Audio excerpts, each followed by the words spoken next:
आणि देशभरामध्ये होळी आणि धुलवंदनाचा मोठा उत्साह पाहायला मिळतोय। दुसरीकडे अकोल्यामध्ये मात्र आनंदावर दुःखाची छाया पाहायला मिळाली।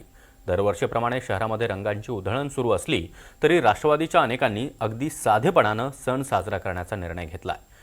अनेकांच्या आयुष्यामध्ये ज्यांनी रंग भरले असे अजित पवार यांच्या निधनामुळे महाराष्ट्रावर शोककळा पसरली आहे। त्यामुळे आमदार अमोल मिटकरी यांच्यासह अनेक घरांमध्ये गोडधोड टाळून शांततेमध्ये होळी साजरी करण्यात आली आहे। दरम्यान धर्मवीर चित्रपटातील आनंद दिघे यांच्यावरील गाजलेल्या ओळींवर आमदार अमोल मिटकरी यांनी गीत गात दादांना श्रद्धांजली अर्पण केली आहे।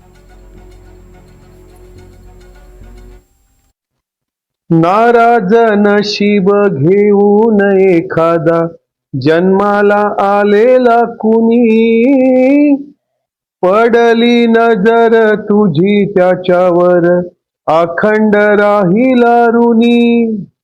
विसर पडावा घडू नये कधी जिव्हारी जिवंत जाण, दारात तुळस कौलारू कळस देव्हाऱ्यात तुझा मान। दिनांचा देव्हारा सोडून मोकळा श्रीरंग परतला, माझा आनंद आनंद आनंद हरपला।